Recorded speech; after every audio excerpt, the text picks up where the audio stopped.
This channel does not promote any violent, harmful, or illegal activities. All content provided by this channel is meant for an educational purpose only. Trinamool পরিচালিত কঙ্কালীতলা গ্রাম পঞ্চায়েতের উপপ্রধানের বাড়ির সামনে বোমাবাজি। উপপ্রধান মামুন শেখ অনুব্রত ঘনিষ্ঠ বলেই পরিচিত।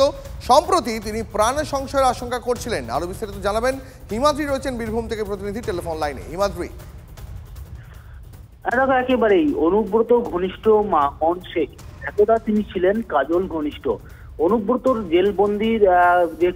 জেলবন্দির পর তিনি বোলপুরে প্রত্যাবর্তন, তারপরে কিন্তু মামুন শেখ তিনি অনুব্রত মণ্ডলের ঘনিষ্ঠ হয়েছেন। এরপর থেকেই কাজল শেখের তিনি কুনজরে করেছেন, এমনটাই অনেকেই বলেন।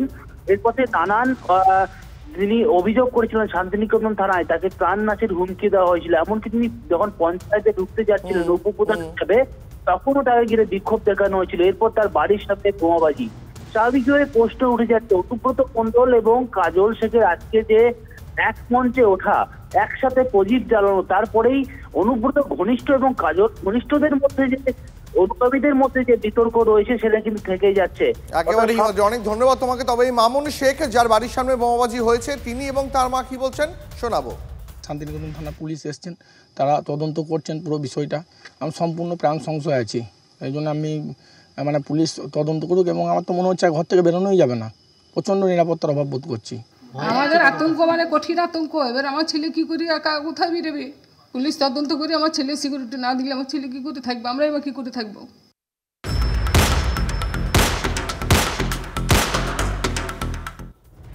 একদিকে বীরভূমে যখন বোমাবাজি, তখন মালদায় তৃণমূল নেতা খুনে ধরপাকড় চলছেই। আজ আরও দুজনকে গ্রেপ্তার করেছে পুলিশ। খুনের ঘটনায় এখনো পর্যন্ত এই নিয়ে মোট 5 জনকে গ্রেপ্তার করা হয়েছে। নিহতের পরিবারের দাবি মূল চক্রান্তকারীকে গ্রেপ্তার করা হোক। আগে হামলা হওয়া সত্ত্বেও কেন আচমকা বাবলা সরকারের নিরাপত্তা তুলে নেওয়া হলো, প্রশ্ন তুলছেন নিহত তৃণমূল নেতার স্ত্রী।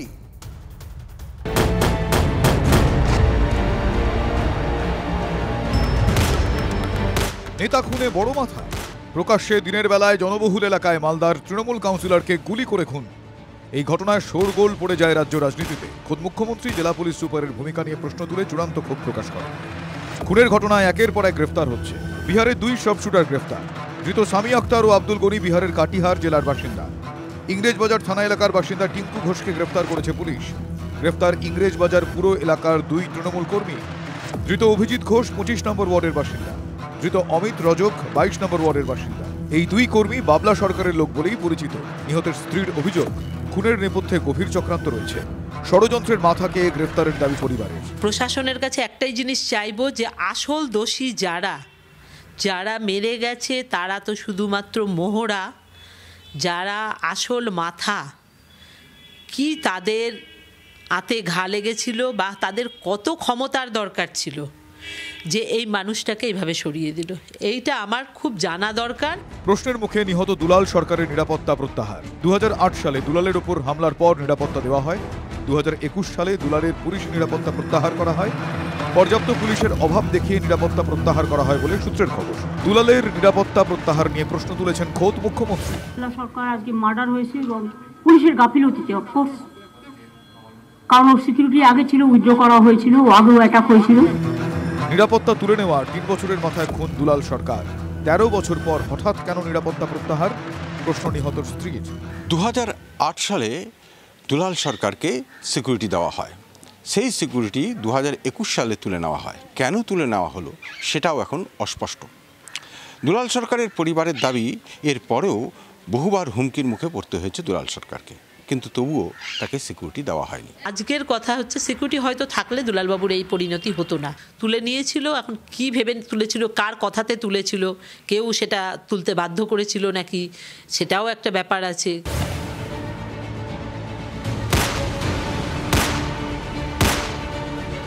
একের পর এক তো ধরা পড়ছে।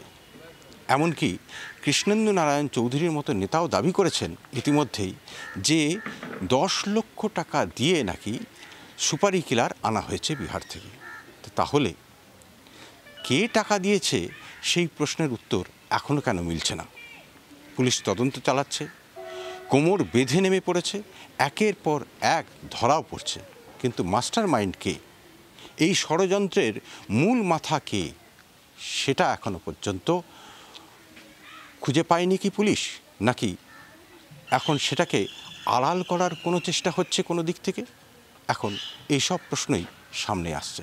মালদা থেকে ক্যামেরায় মুজিবর শেখের সঙ্গে শুভতোষ, টিভি 9 বাংলা। আর এদিকে দুলাল সরকারের খুনের ঘটনায় তার স্ত্রীর পর এবার বিস্ফোরক দলেরই আর এক বিধায়ক। সুপারি কত জানেন আর সুপারি কার সেটা জানেন না? কৃষ্ণেন্দু নারায়ণ চৌধুরীকে তোপ নিহার রঞ্জন ঘোষের। 10 লক্ষ টাকাই দিল, এটা যখন বলছেন তাহলে কে দিল সেটাও তো জানা উচিত ছিল, তাই না? চৈতালি সে কাউন্সিলর, তার স্বামীকে হারিয়েছে, সে যেটা বলেছে নিশ্চয়ই বানানো তো কোনো গল্প বলেনি, তাহলে তার প্র্যাকটিক্যাল অভিজ্ঞতা থেকেই সে বলেছে। যদি এটা বলে থাকে, এই ধরনের ঘটনা যদি ঘটে থাকে, এটাকে আমি ধিক্কার জানাই। এর পিছনে যেই থাক না কেন, যে যত বড়ই ব্যক্তি হন না কেন, প্রভাবশালী হোক, যে কোনো ব্যক্তিই হোক, এটাকে ধরতেই হবে।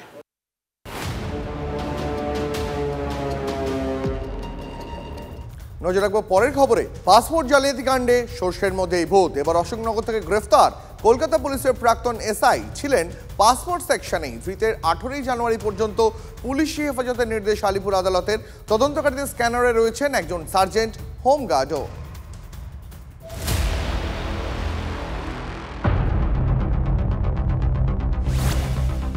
25,000 দিলেই নথি গড় মিলেও মিলেছে ছাড়পত্র।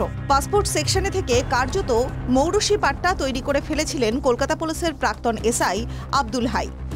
পাসপোর্ট মামলায় গ্রেফতার কলকাতা পুলিশের প্রাক্তন এসআই। অশোকনগরের গুমা থেকে গ্রেফতার প্রাক্তন পুলিশকর্মী আব্দুল হাই।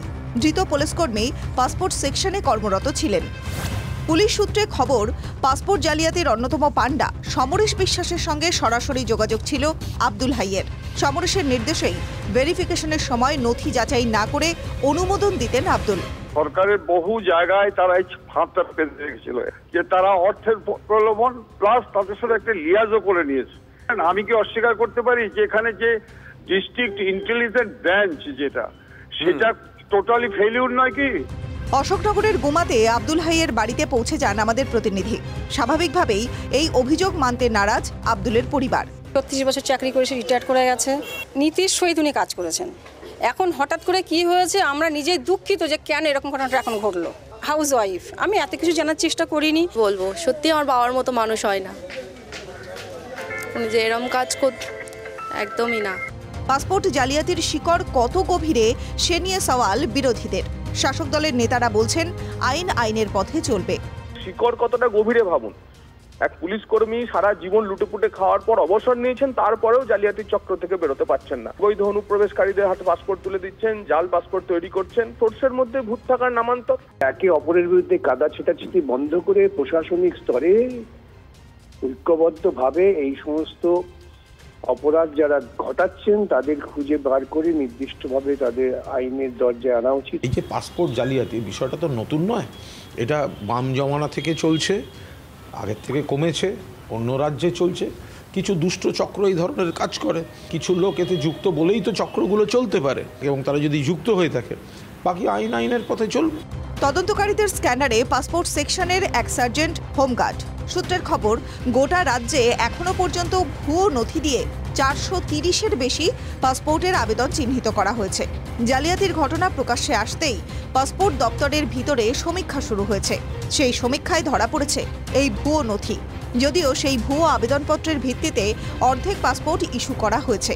ইস্যু হওয়া সেই পাসপোর্ট যারা পেয়েছেন তাদের চিহ্নিত করাই এখন বড় চ্যালেঞ্জ তদন্তকারীদের। Bureau report, TV 9 Bangla. জালের নথি দিয়ে পাসপোর্ট জালিয়াতি কাণ্ডে জালে আরও 2। এবার জাল শংসাপত্র তৈরির অভিযোগে হুগলির সিঙ্গুর থেকে 2 জনকে গ্রেপ্তার করল বর্ধমান জেলা পুলিশ। সূত্রের খবর, পাসপোর্ট পাওয়ার জন্য কয়েক মাস আগে আবেদন করেন বর্ধমান শহরের নতুনপল্লীর বাসিন্দা রিঙ্কা দাস। পাসপোর্টের আবেদনে তিনি জন্ম শংসাপত্র জমা দেন। সেটি বর্ধমান মেডিকেল কলেজ হাসপাতাল কর্তৃপক্ষের দেওয়া বলে আবেদনে উল্লেখ করা হয়। ভেরিফিকেশনের জন্য বর্ধমান জেলা গোয়েন্দা দফতরে পাঠানো হয়। সেখান থেকে রিঙ্কাকে অফিসে ডেকে পাঠানো হয়। মেডিকেল কলেজের তরফে জানানো হয় তার জমা দেওয়া শংসাপত্র জাল। এরপরেই তাকে গ্রেপ্তার করা হয়। তাকে জেরা করে আরও 2 জনকে গ্রেপ্তার করে পুলিশ। তৃণমূলের জামানায় সংখ্যালঘু উন্নয়ন নিয়ে প্রশ্ন খোদ মন্ত্রী সিদ্দিকুল্লাহর। সংখ্যালঘু বিত্ত নিগমের অনুষ্ঠানে বিস্ফোরক গ্রন্থাগার মন্ত্রী, অবদানের প্রতিদান মিলেনি সংখ্যালঘুদের। নবান্নকে কি স্মরণ করালেন সিদ্দিকুল্লাহ চৌধুরী? আবার বিতর্কে রাজ্যের গ্রন্থাগার মন্ত্রী সিদ্দিকুল্লাহ চৌধুরী। আগে বাংলাদেশ নিয়ে মন্তব্য করে বিতর্ক তৈরি করেছিলেন, এবার নিজে সরকারের বিরুদ্ধে মন্তব্য করে বিতর্কের সঙ্গে প্রবল অস্বস্তি বাড়ালেন তৃণমূল সরকারের। সংখ্যালঘু বিত্ত নিগমের অনুষ্ঠানে বিস্ফোরক মন্তব্য গ্রন্থাগার মন্ত্রীর। এটা সত্য কথা, আমি বা আমাদের মতন বহু মানুষ এই দলের জন্য যত শ্রম দিয়েছি এবং দিচ্ছি, আমি জানি না নবান্ন তার কতটা মূল্য দিয়েছে। এত বড় কথা আমি বলে গেলাম। রাজ্য সরকারকে কি বার্তা দিতে চাইলেন সিদ্দিকুল্লাহ? পশ্চিমবাংলায় 3টি পিলারের উপর দাঁড়িয়ে আছে 11 কোটি মানুষ। ওয়ান অফ দ্য মুসলিম, একটা মুসলমান খুঁটি, দুটো দলিত, আদিবাসী, বর্ণ হিন্দু, অন্য হিন্দু, জৈন, বুদ্ধিস্ট। তারা আমাদের ব্যথা বেদনা বুঝবার সময় এসেছে। তৃণমূলের বড় ভোট ব্যাংক মুসলিম ভোট, আর সেখানেই এখন ঝোল লড়াই। কে হবেন দলের সংখ্যালঘু মুখ? তৃণমূলে মুসলিমদের বড় মুখ ফিরহাদ হাকিমকে চ্যালেঞ্জ করে বসলেন সিদ্দিকুল্লাহ চৌধুরী। ফিরহাদ হাকিম রাজনৈতিক বা আমার থেকে বড়, আমি স্বীকার করি, কিন্তু বাংলায় মুসলিম সংগঠন জমিয়তুল উলামা হিন্দের ধারে কাছে কেউ নেই, এটাও স্বীকার করতে হবে। স্বাভাবিকভাবেই মন্ত্রীর এই মন্তব্যে শোরগোল পড়ে যায় তৃণমূলের অন্দরে। সিদ্দিকুল্লাহকে আক্রমণ আরেক সংখ্যালঘু বিধায়ক হুমায়ুন কবিরের। উনি নিজে ঠিক করুন যে উনি আজও জমিয়তুল উলামাহিনের সংগঠনের সভাপতির দায়িত্ব পালন করছেন, না রাজ্য মন্ত্রিসভার সদস্য হিসাবে তৃণমূলের বিধায়ক হিসাবে তিনার নেত্রীর নির্দেশ পালন করছেন, সেটা তো ওনাকে ঠিক করতে হবে। তাদের জন্য যতটা উন্নয়ন যা করার সমস্তটা নিশ্চিতভাবে মাননীয় মুখ্যমন্ত্রী সেইভাবেই করেন। সিপিএম জমানায় যতটা খারাপ অবস্থায় ছিল তার থেকে এখন অনেক ভালো আছেন, ফলে এই ধরনের আক্ষেপ আমার মনে হয় না তার থাকবে। সিদ্দিকুল্লাহর মন্তব্যকে কিভাবে দেখছেন বিরোধীরা? বার্গেনিং পাওয়ার চলছে যে আমাদেরকে দেখো, কিন্তু আমরা সংখ্যালঘু, খাতিরকরণ হলে আমরা বহাল করে দেবো। এটা একটা জুজু দেখাচ্ছে, মানে সাম্প্রদায়িক রাজনীতি করতে গেলে এটাই হয়। পশ্চিমবঙ্গে বেশ কয়েকটি জেলা আছে যেখানে তারা সংখ্যাগুরু, হিন্দুরা সংখ্যালঘু। তো স্বাভাবিকভাবে সিদ্দিকুল্লাহ চৌধুরী মতো লোকেরা হচ্ছে এমন, ওই কথা আছে না বাংলায়, বাঘের পিঠে চললে আর নামা যায় না। তো মমতা বন্দ্যোপাধ্যায় বামফ্রন্ট এই বাঘের পিঠে চলেছিল, মমতা বন্দ্যোপাধ্যায় এখন সেই বাঘের পিঠে চলেছে। এর আগে ওয়াকফ ইস্যুতে জামিয়াতে উলেমার অন্যতম মুখ সিদ্দিকুল্লাহ চৌধুরীর সঙ্গে দলের অবস্থানের একটা দূরত্ব তৈরি হয়েছিল। ওয়াকফ বিলের বিরোধিতায় দলের তরফে একটি প্রতিবাদ মিছিলের ডাক দেওয়া হয়েছিল, কিন্তু সেই সময় সিদ্দিকুল্লাহ দাবি করেছিলেন তাঁকে এই মিছিলের বিষয়ে কিছুই জানানো হয়নি। এবার বিতর্কিত বক্তব্য রেখে ফের দলের অস্বস্তি বাড়িয়ে দিলেন Siddiqullah Chowdhury. Bureau report, TV9 Bangla.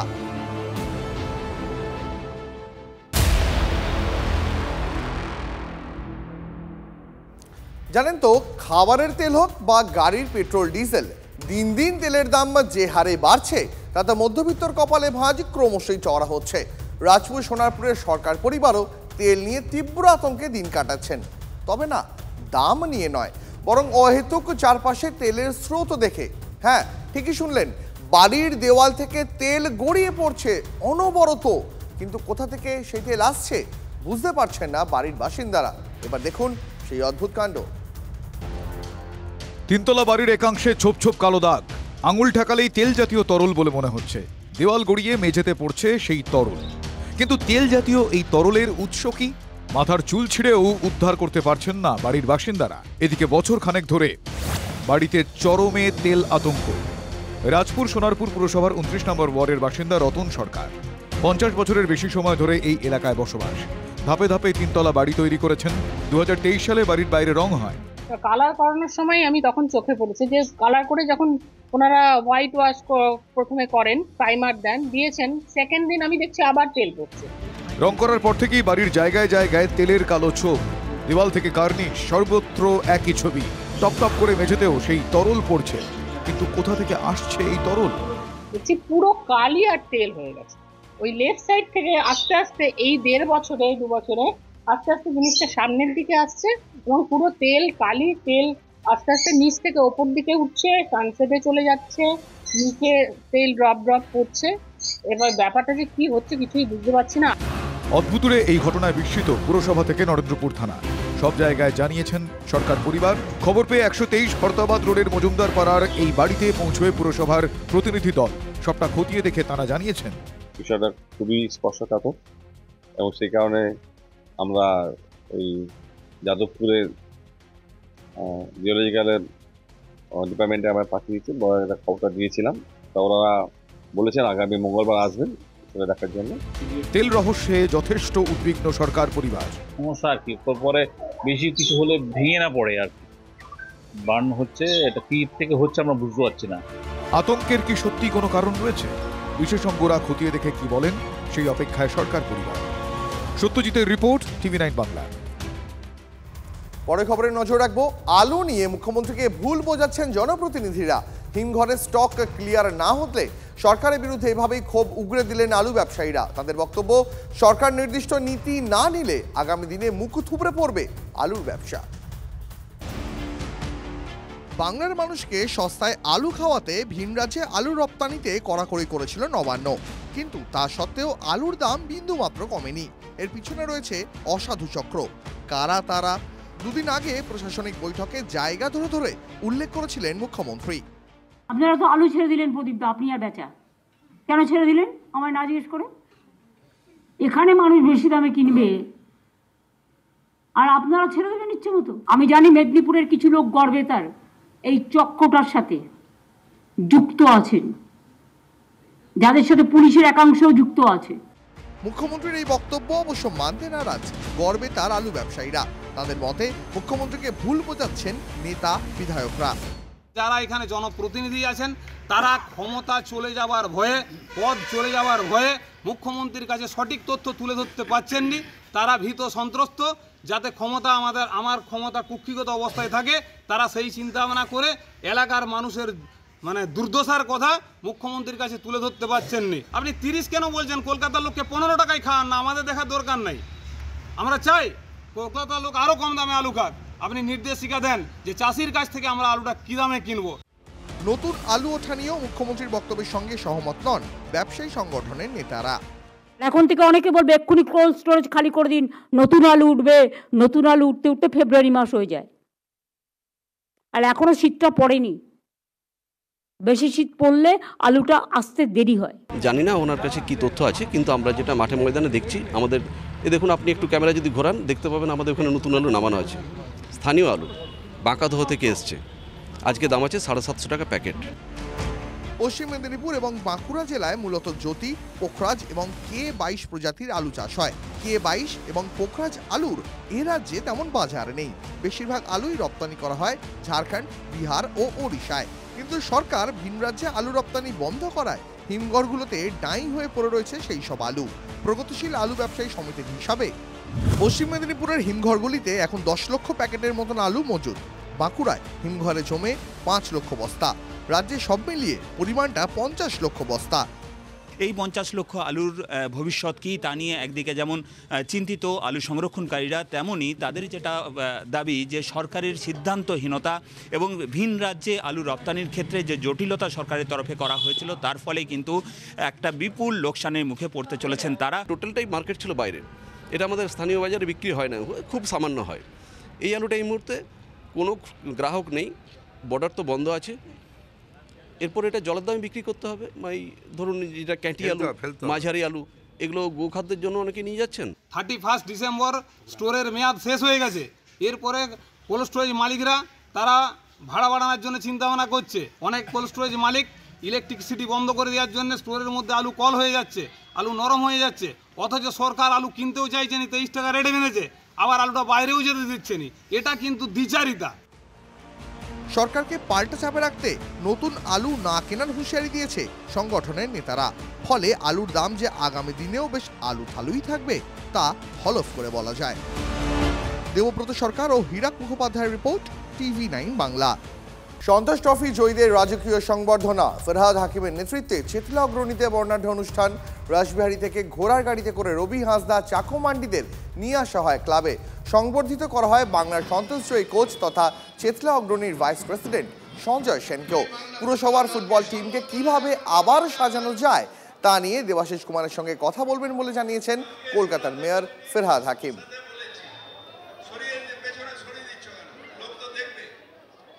ধন্যবাদ জানাই অনির্বাণ বাবুকে যে উনি আমার অনুরোধ রেখে সঞ্জয়কে কোচ হিসেবে নিয়েছেন, তাই বাংলার আজকে এই গর্ব।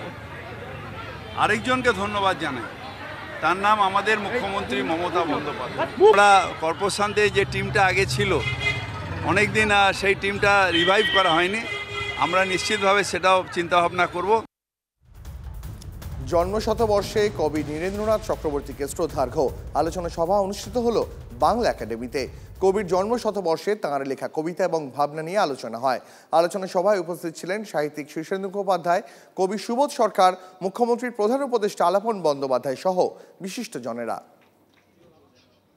আমাদের অনুষ্ঠান পালন করবেন অত্যন্ত সচেতন মানুষ ছিলেন, সমাজ সচেতন, পরিবেশ সচেতন, আর কবিতাটা লিখতেন বুঝে লিখতেন, ভেবে লিখতেন, আর গভীরতা তো ছিলই। দুটি খুব বিখ্যাত কবিতা, কলকাতার যিশু এবং জঙ্গলে এক উন্মাদিনী, এই দুটো কবিতাটা, এই দুটো একটা মধ্যে এমন একটা বাইপোলারিটি উনি আবিষ্কার করেছেন যেটা শেষ পর্যন্ত গিয়ে মিশে যাচ্ছে কোনো একটা জায়গায়, মানবতার মধ্যে মিশে যাচ্ছে। নীরেন্দ্রনাথের কবিতা হচ্ছে এই জায়গার কবিতা, শেষ পর্যন্ত এমন একটা মেসেজ, এমন একটা খবর, সেই খবরটা মানুষের হৃদয়ের খবর।